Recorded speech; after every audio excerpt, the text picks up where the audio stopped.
It is great to see you. Tell me how many of your kids are into Odyssey? Quite a few. So you do know who Mr. Whitaker is. I brought something I want to share with you as a place to start today. We had an event called Renewing the Heart that was held in cities all across the country. And one of them was in Philadelphia, and the first one, we were there twice. The first one had, I think, 18,000 women there. And I spoke, Shirley spoke. And a week later, I got this letter that I have from a woman named Tammy Brown. I've since met her, but I didn't know her at that time. And she was there, and she wrote me this letter. She said, "Dear Dr. Dobson, as my mother and I traveled the 90 miles home after the Philadelphia Renewing the Heart conference, we felt like we were riding on air. We were still in shock that we not only had the blessing of front row seats, but we had the privilege of hearing you speak in person. When I arrived home, I was like an excited child, just bubbling over with the excitement of the day. Catching my enthusiasm, my 6-year-old Odyssey lover asked, 'Mommy, did you get to see Mr. Whitaker?' 'Well, no,' I replied, 'but as a surprise, Dr. Dobson came to speak.' 'Oh,' she said flatly, 'then I guess I didn't miss anything.'" It's a sweet kid, really. A lot of these kids come here thinking I'm Mr. Whitaker, and they can't wait to see me. Well, we've been talking about boys on this series that has taken us in many directions. We've been talking about why boys are like they are, how they think, how they're different from girls, and most importantly, why they are in such trouble today. And it is certainly true. Every index of psychological and physiological health is showing that boys are doing very poorly, more so than girls. It was thought 10 years ago that the girls were the ones that were in trouble, primarily because some of the feminist movements told us that. The truth of the matter is it's the boys that are really going down. Now, not all of them, but far too many of them are. And so we've been talking about the reasons why. The most important one, of course, is the disintegration of the family. That just unsettles both boys and girls, but it's even harder on boys than it is girls because they're more volatile than girls are. And because of that, you have the absence of fathers or the lack of involvement of fathers. And so there's no role models for a lot of these kids. And that's yet another component of family breakup. We talked a time or two ago about what I call routine panic, or that tendency of families today. It's not a tendency, it's almost a certainty that everybody is going faster and faster and faster. They're exhausted. There's no time. Nobody's home. And the kids really don't do well under those circumstances. And again, it's the boys that do the worst. Now, today I want to turn a corner and talk about another dimension of this problem with boys. Frank Peretti, the author, he's written a book on that subject, and he has a good reason to understand it. Frank had a huge tumor in his face when he was born, and it distorted his face. And he took him a long time to talk about it. It's only been in recent years that he's even been willing to talk about it, because he was so grotesque that the kids called him a monster. And he became a monster in his own mind. Can you imagine what that would be like? To feel like a monster? Not only to feel maybe not worthy or not accepted, but to feel like a monster. That's the way he felt. Fortunately, the surgery was done, and Frank looks normal today, but his spirit was still affected, and that's what he calls wounded spirits. It is that circumstance where we go through a crisis of confidence that cuts all the way to the soul of a child and stays with them throughout life. And it is very evident for many young people today, not just because they are physically distorted in one way or another, but because they are perhaps abused at home, or they are ignored or neglected or mistreated. I saw a study just this week. It's a new study, just came out, where the researchers found that in the United States alone, 325,000 kids are sexually molested every year. 325,000 of them. And they are, in some cases, involved in pornography. In some cases, they're involved in prostitution. And then sexually abused in one way or another. 325,000 is far more than the researchers expected. Now, who's doing this kind of thing? Who would do this to a child? Well, sadly, it is not the greasy tramp that's hanging around a mall or a restroom. 47% of those kids are abused by their own families, by relatives. And 49% of them are abused by an acquaintance or somebody that the child has reason to trust. Only 4% are abused by a stranger.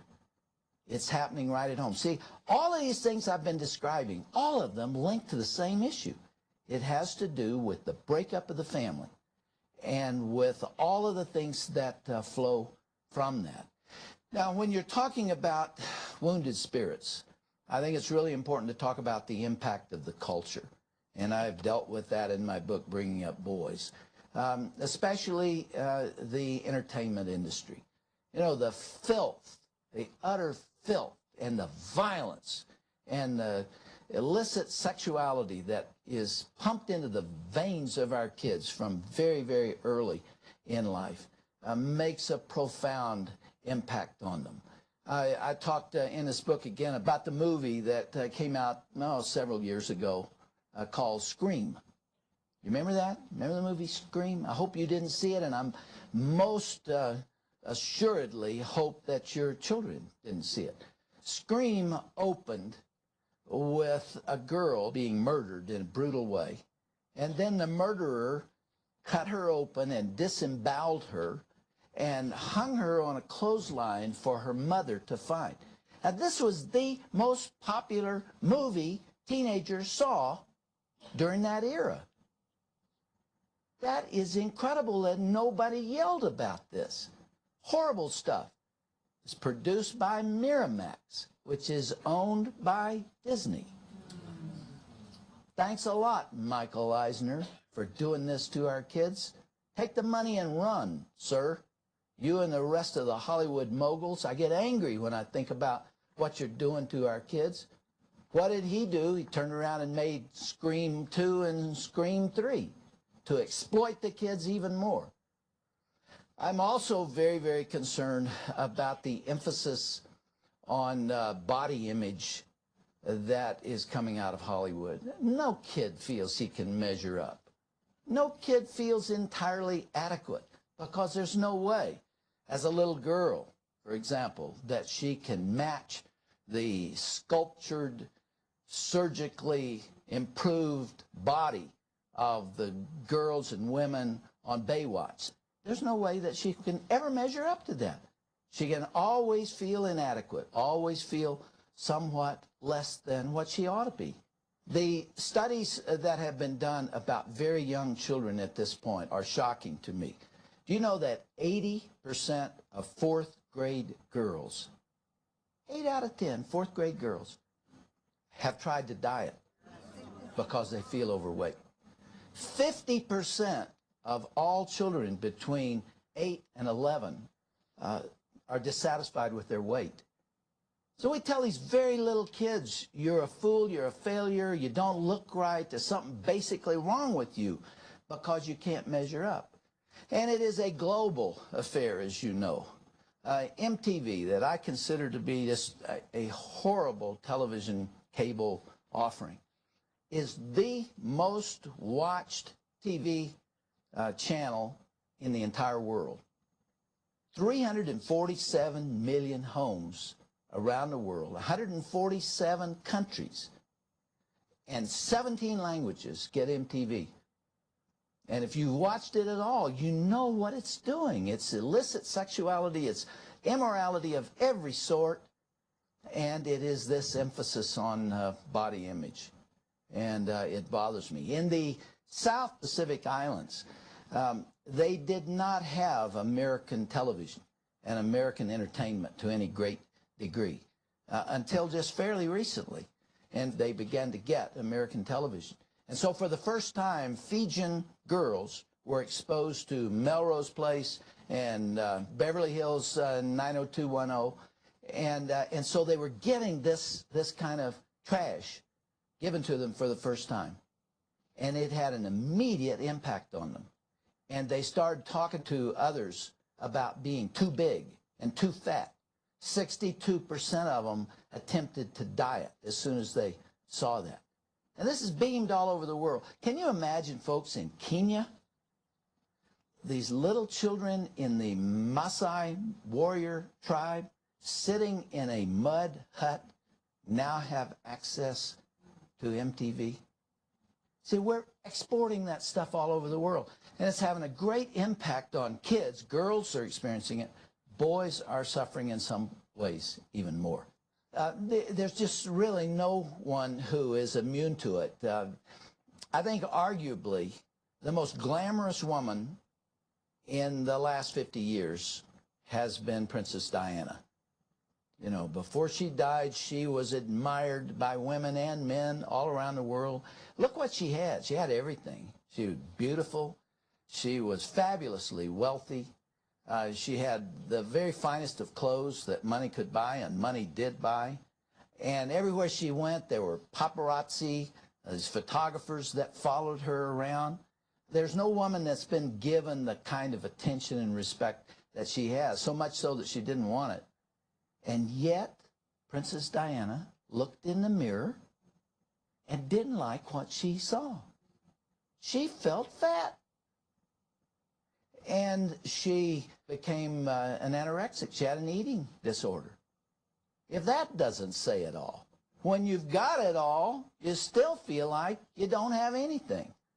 And yet that's the way it has been in our culture. Now, why do I give the illustrations regarding women when we're here to talk about boys? The reason is because the research now shows that there is no difference. This is quite surprising to me. There is no difference in concern over body image between boys and girls.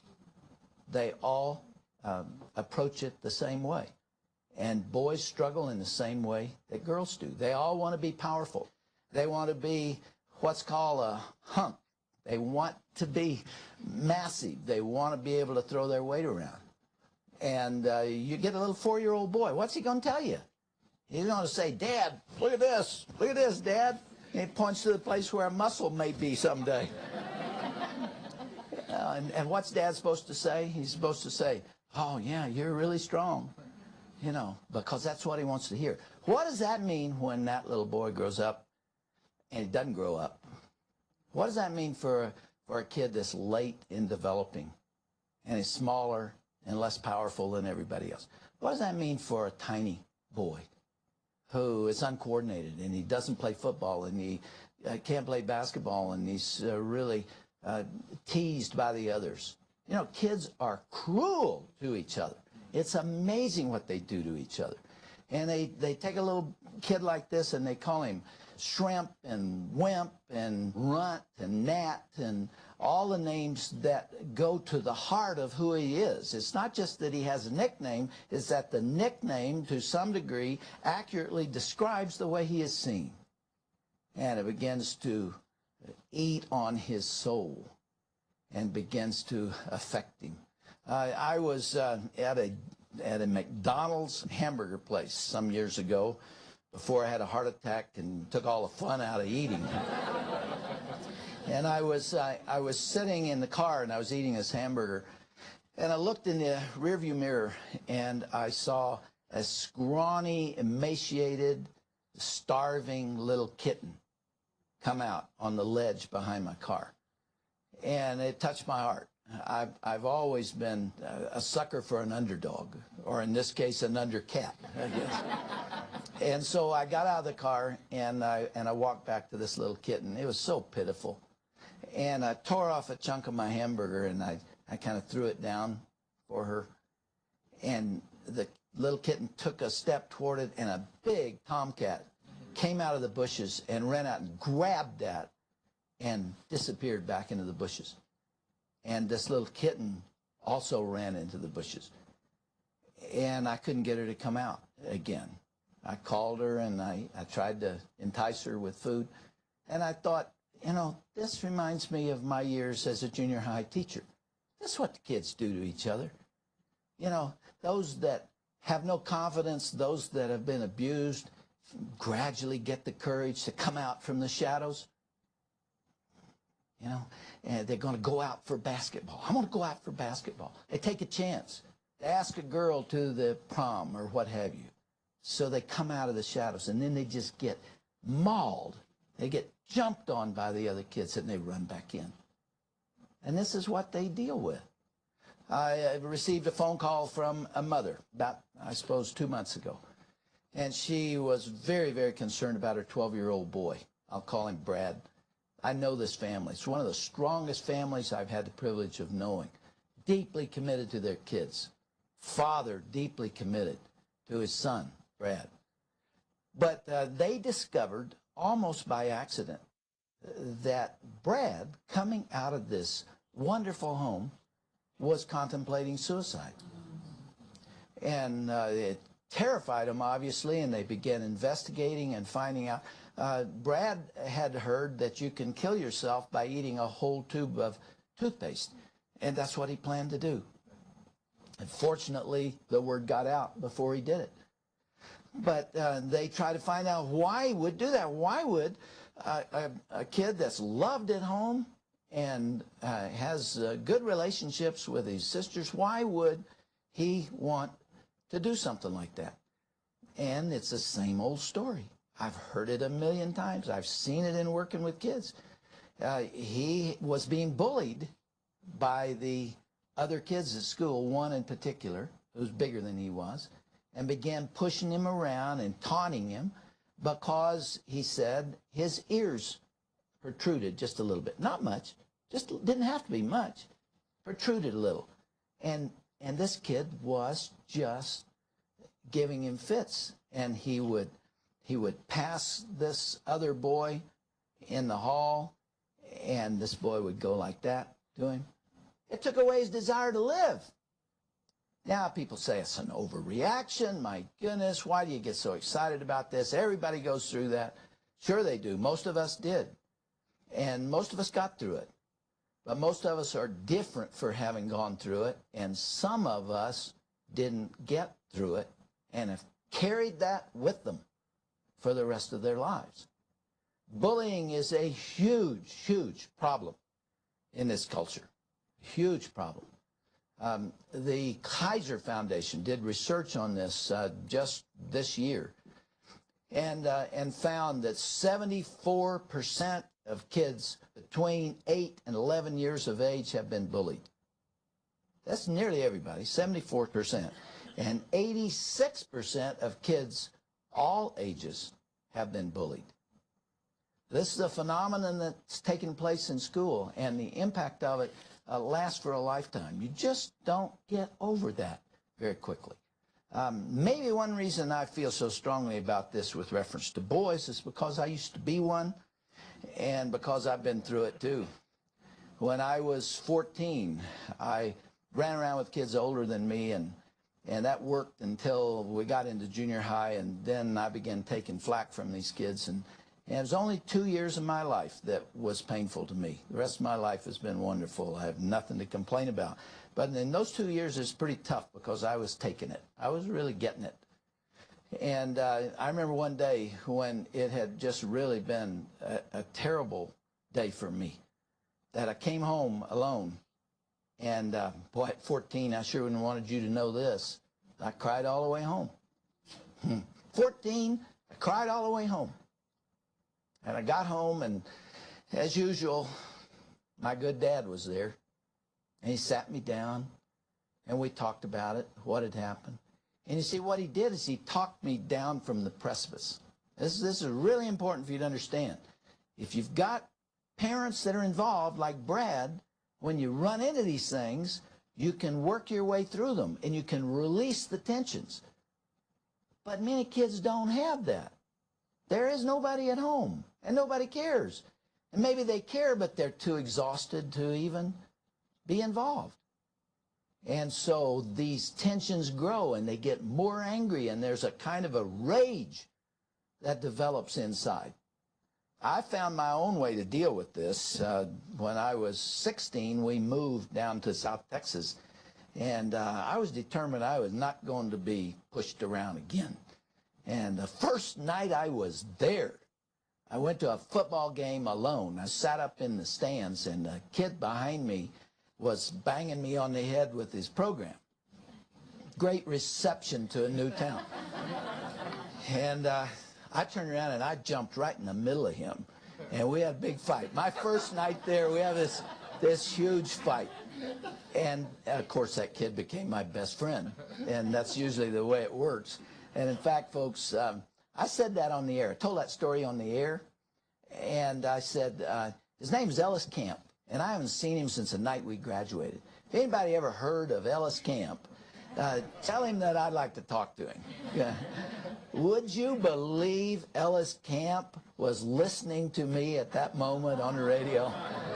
And he wasn't a Christian in high school. He had become a Baptist minister.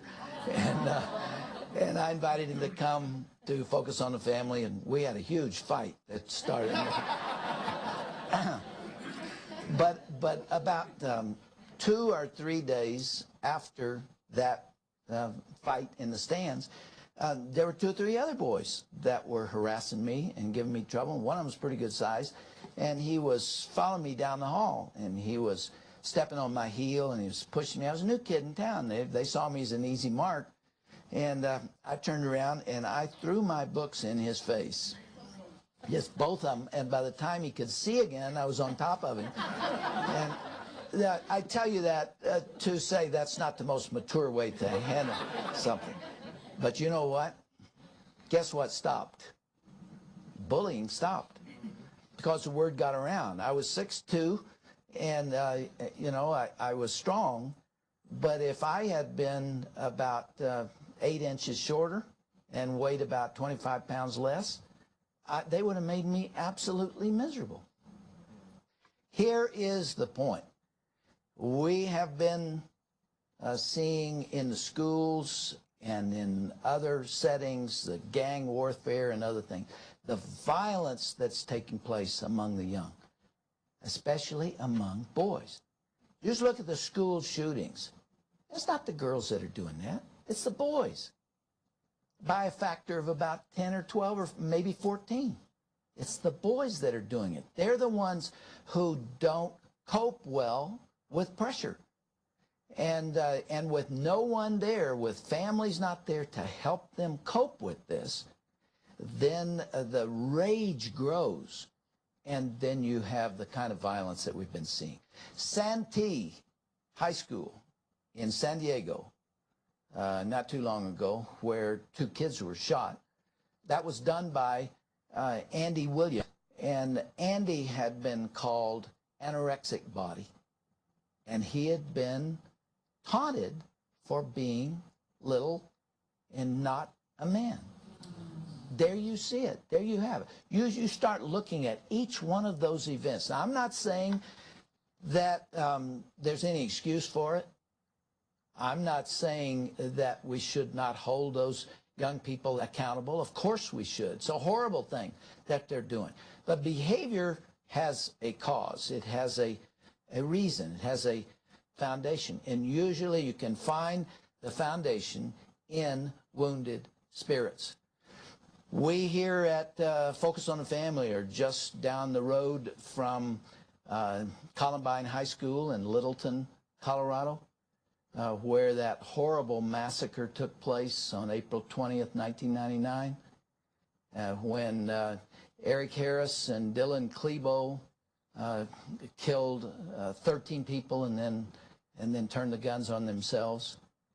And if you look at the circumstances there, you find exactly the same pattern that's taking place elsewhere. I have quotes in front of me from the videotape of the actual killing.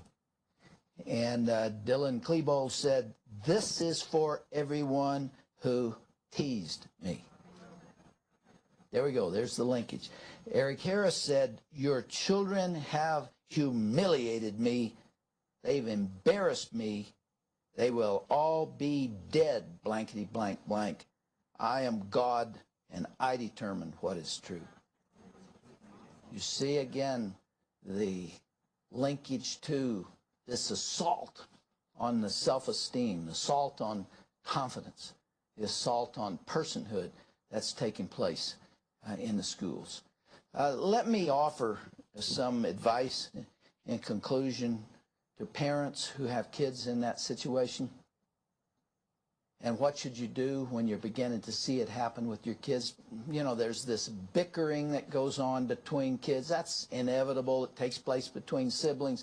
That's not what I'm talking about. When you begin to see your son or daughter start to unravel, when you see signs of depression, when you see sleep deprivation, when you see them having eating problems, when they're chewing their nails, when they're highly volatile, when they're very, very emotional, when you see and hear them talking with their friends about the anger that they feel and revenge and things of that nature, then you better intervene.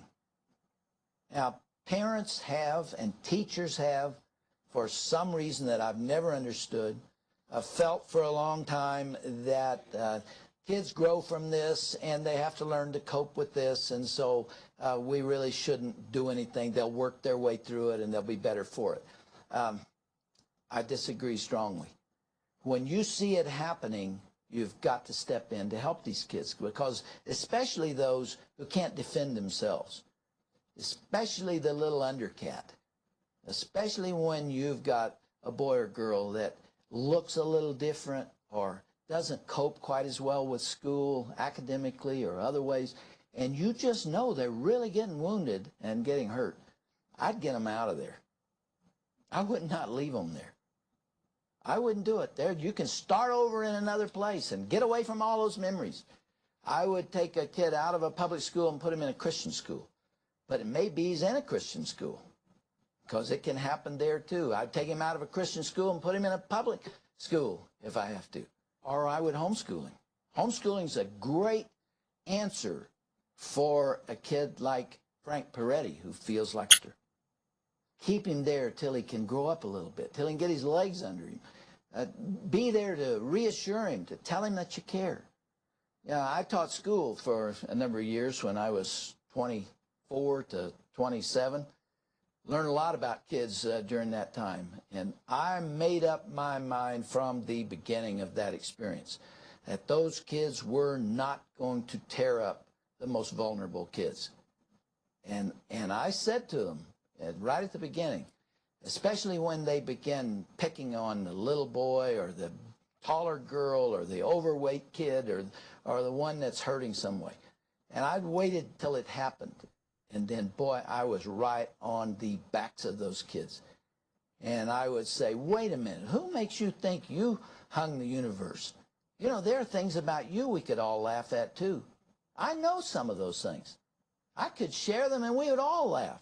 But you know what? I will never do it. And you know why? Because it hurts to be taunted and laughed at. You're not going to do that in this class. You do it here, you're going to fight with me. Because we're going to treat each other with dignity and respect. I found that when I did that, every kid in the class just kind of, you could almost audibly hear them sigh. Because if Johnny is safe, then I must be safe. And if we're safe, I don't have to fight. And if I don't have to fight, I don't have to bully anybody. And you can tone that down if you take the time to do it and if you realize what's at stake here. I wish I had an opportunity to take a microphone and go around this room and talk to every one of you and ask what your stories are. I would guess almost all of you have a story like that. Almost all of you have a moment when the whole world crashed in around your ears. You see, and what I'm saying to you is that adolescents are very unpredictable and very volatile.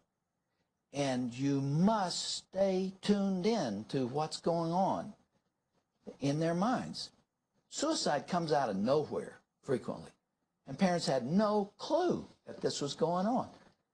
And did you know that 4 out of 5 suicides are committed by boys? See, it is very common. And usually it's because of wounded spirits. Well, let's talk about it. Anybody here have a child with a wounded spirit? Were any of you wounded as a child, maybe in adolescence or high school or even before? And that memory still burns within you? Let's hear from your perspectives. Anybody have a question or a comment? Yeah, back here. Dr. Dobson, my boys are 16 and 17 now, and I've taught them to protect the underdog. They've had their own bullying instances where they were bullied. And my boys are very strong and they're doing very well, but my oldest boy has been taking up for the underdog several times this year just to have them side with the bullies that were bullying them against my son. And so his spirit is being wounded in a way I don't know what to do about. Yeah. See, that's what I'm talking about. You have 2 or 3 kids, at least one of them is going to be going through this. I gave an illustration some time ago of going to a wedding where they had all these helium-filled balloons. And at the end of the wedding, they turned those loose. And there are all these different colors. And I stood there and watched them as they ascended into the sky. And what struck me is that some of those balloons went right to the sky. And in a matter of a few seconds, they were just a tiny little pinpoint of color. And there were others that bounced along just over the treetops, and you wondered if they were even going to make it, and some of them didn't. And that's the way kids are. Some of them are born buoyant. Some of them are born tough. Some of them are born invulnerable. And there are others that carry their feelings on their sleeve. And when you have a youngster like that you're beginning to witness, you've got to step in. Hopefully, when a child is younger, you can teach him some skills and abilities with which to compensate when that moment comes. Whether it is band, whether it is, in my case, tennis. My dad taught me to play tennis when I was 8 years old. If you'd asked me when I was in the last year of high school, who are you? I'd have said, I'm the best tennis player in this school, because that became me. If you don't give your kids something to help them deal with those moments, it can be pretty difficult. In your case, it happened for a noble purpose. That's wonderful. You should commend him for that. But it hurts just as much when it is for a noble reason as if it's not. And I think you just help him get through it. You know, I did a series of tapes called Preparing for Adolescence, where I tried to get kids ready for this, because everybody goes through it. And one of the tapes, the first one, in fact, deals with this assault on confidence that occurs in the adolescent years. And it might be helpful to even listen to that, even though it's for younger children. But there are ways to get them through it, and most will. Most will. They gradually find their way. But it is scary for a period of time. Okay, right here. Dr. Dobson, my question is regarding my almost 16-year-old son in 2 weeks. He's very aggressive and interesting. Jokes about his physique as having a great one-pack. One-pack. You all know what a six-pack is? You know, I got these 3 sets of muscles right here. He's got a one-pack. I haven't heard that before. My question is this. He's very verbal, but sometimes, and humorous, but sometimes his temperament can rise just right through the roof, I'm sure, like mine. But when is the best time to address an attitude? Obviously not in the moment, but what would you suggest about the timing of when you should talk to him? Yeah, timing is everything. If you need to talk to your kids about something that's going to be delicate, don't do it when something has just gone wrong. Don't do it when they're already angry. and don't do it when they're not able to cope with what's going on in that day. Pick a Saturday morning and say, you know what, Jack, I want you to give me 20 minutes Saturday morning. I'm not going to ask you to work. I just want 20 minutes of your time.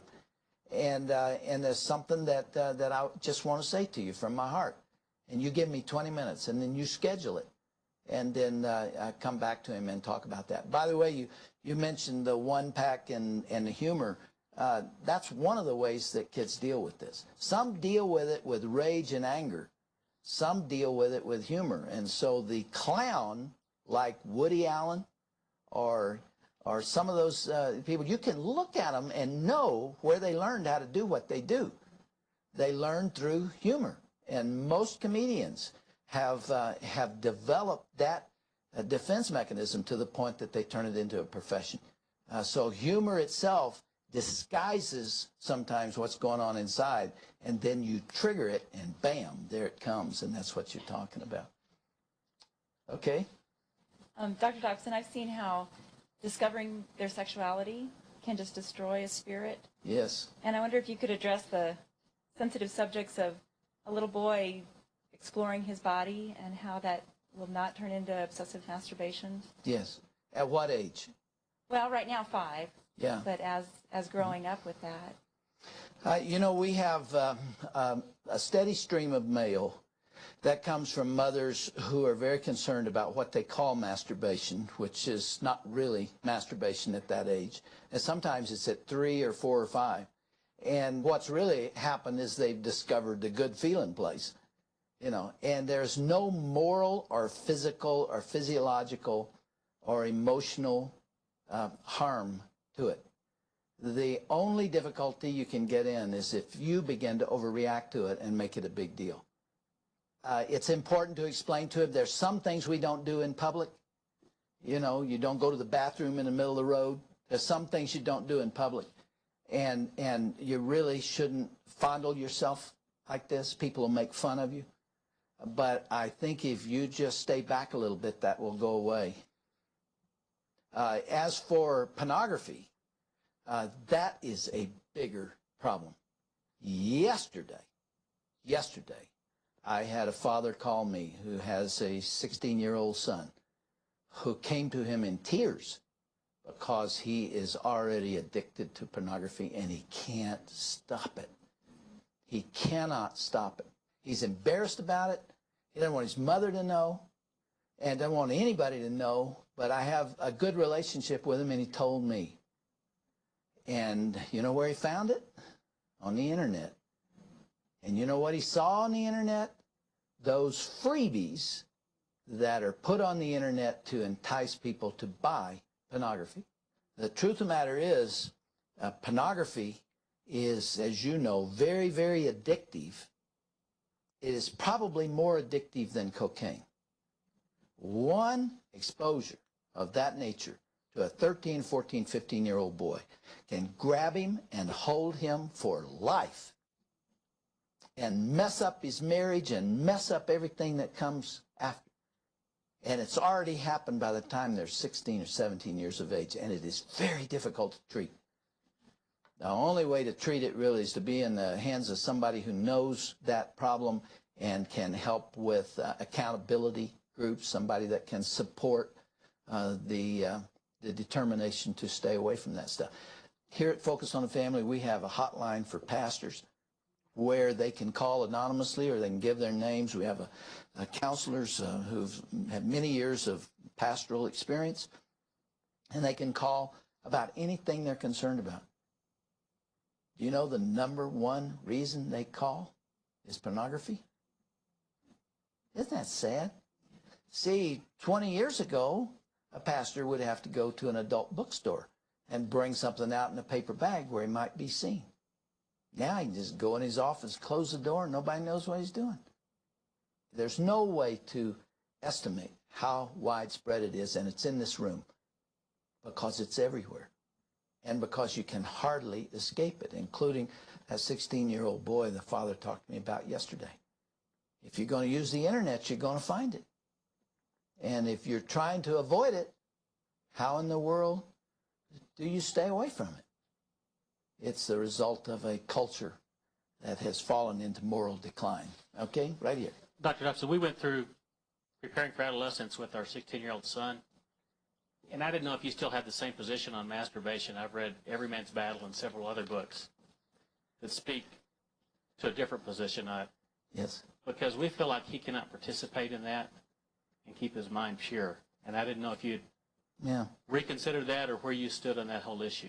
You know, if I could reconsider that and the problem go away, I probably would, because it does create conflict for Christian people, and they do worry about the moral implications of that. All I can tell you is that I've dealt with an awful lot of kids, and especially boys, in my life, and they're all into that. I mean, it's an old joke, but it's still true. 99% of the boys masturbate, and the other 1% lie. You know, and that is the way it is. And what my concern was, what I was trying to say in that series was not that masturbation is something that you shouldn't be concerned about. You can become obsessed with it, and you can use pornography to do that act. My concern is that if you link it very closely with an individual, especially a boy's relationship with God, you can lose him. And I've seen that happen because some kids are at that period of their life where sex is an obsession. Most of every day is spent one way or another thinking about it. And then you tell him that God won't hold him blameless, or that he may go to hell, or that he will not be able to continue his relationship with the Lord if he does this. And then he can't stop. And you set him up for great spiritual confusion. And I've just dealt with too many kids who've been in that situation, and some of them said, I can't serve this God. I mean, it's too painful. I can't serve him. And I know people disagree. Probably many of you disagree. I've come to that position simply because I just know what those teen years are like. I also know what my father did for me. When I was 11 years of age, and before I had really developed sexually, he told me about that. And he told me the meaning of it. And we talked it all through. And then he said to me, I hope you don't get into this. I hope this doesn't happen. All I can tell you is if it does, I don't think it has much to do with your relationship with God. And he lifted that from my shoulders. Okay, right here. Dr. Dobson, I have a question kind of referring to what the lady spoke to about pornography. We have 5 sons, and I just right about the time I think that I've seen it all. My 11-year-old son called me in the room about a couple months ago, and he said he's really concerned about the pictures that he sees when we're walking through the grocery store, and that they're really bothering him. And so we prayed about it that night. But if you could have any suggestions, because I think the commercials that our sons are seeing on TV are hurting them a lot more, and those magazines, than we really realize. Oh, I strongly agree with you. And as a matter of fact, we just did a radio program on that. See, if you were listening to the program, you'd have heard the... But 2 mothers here that work on our staff were very agitated because they took their children to the largest supermarket here in town, King Soopers, and there on the racks were nude women. Oh, how come you can't take your kids to go buy bread and milk without your children seeing that? And it was right there at, some of it was at the checkout stand. And she was very angry about that, and I am too. And if you feel that way, you ought to join hands with about 1 million other women and just say, we're not going to do that. We'll go to 7-Eleven, although they may have it too. I don't know. They used to. Go someplace where they don't have that and let them know how you feel about that. But the problem, the larger problem that you're referring to is this kind of filth throughout the culture. You know, when I've used this illustration many times. Some of you may have heard it, but it explains it the best of anything I can do. Culture is like a river. It's like the Colorado River. It's flowing in only one direction, and it's white water, and it's going fast, and the current is strong. And that's the current of culture. You try to go against it, and you're going to have to do everything you can to oppose it, because you relax for 1 minute, and it'll carry you a mile downstream. And your hat's blown off, and your billfold's gone, and your shoes are wet, and you're being carried down. It is just very, very difficult to work upstream against the culture. That's what we're called to do. I talk in this book, Bringing Up Boys, about how parents have this very difficult task of raising their kids with the whole culture at war with the value system they're trying to teach. That's exactly what happens. And we are victims of it to some degree. We need to use our influence. We need to determine how we spend our money. I hope that you all here didn't let your kids go to see Scream. And Scream's not the worst thing that's out there. I mean, there's even worse stuff, and it is right there on television and on cable. And that's why I believe in boycotts. They don't always work, but maybe they will. At least somebody will know we're here, and I feel better for having caused them to think about it. If that's all I can do, I will do that, because we have really gone into kind of a moral free fall. Right here? Okay. I work primarily with older students. My kids aren't that old yet, but with teenagers coming out of high school and stuff. And I see in a lot of the teens that I work with, and boys in particular, a real lack of focus once they hit sort of the end of that high school time, and they've had all their parents driving them and all that driving force. Yes. And then they just come to this place where they don't know what they want to do with their lives. Yeah, well, it depends on the age that that individual is. It's not uncommon after high school, for those that aren't going on to college, to be a little confused about what comes next, and they don't really want to do the kind of work they can get and for the salary that they're offered, and so they're kind of lost. And there is a period where their wheels spin a little bit. But then several years later, it becomes a different kind of problem, because it becomes a lifestyle. And they get out of college and want to come home. And parents, are very frustrated by this, because the kid is just sitting there waiting for a dish to rattle and plunking on a guitar and hoping something happens, the phone will ring or what have you. And when you get to that point, I have a real simple solution for him. Help him pack. Get him out. Let him find out what life's all about. And maybe even let him get hungry like the prodigal son did. Maybe you're providing a little bit too much and it's too comfortable, and why wouldn't he stay there? Shirts are ironed and his pants are hanging in the closet and the food's there 3 times a day and telephone bills paid and the insurance and medical and all that kind of stuff. There comes a time when you got to let them face life. And the military's another real good answer to that. Who's next? Okay. Hi, Dr. Dobson. Yes. My question is, what can fathers do for their sons and their daughters to give them confidence and resilience to overcome some of these things, that when they're bullied, that they have a spirit of strength that doesn't affect them? And if it does, it's not long-lasting and they can withstand it and they can go on because they know who they are. But what can fathers do specifically for them? Well, you're answering your own question, and it's a wonderful place to end, because there's so much that fathers can do. You're not going to protect them from all the pain in life, and you shouldn't try to do that. I mean, you could run along in front of them and solve every problem, and they grow through some adversity. But when you see them really struggling, you do need to be there, and you do something with them. You hunt together, you fish together. You put your big arms around them, and you tell them you love them, and that you're proud of them. There is an innate need in every boy to measure up in the eyes of his father, unless the father has forfeited that right. You ask all the boys in the country, who's their hero?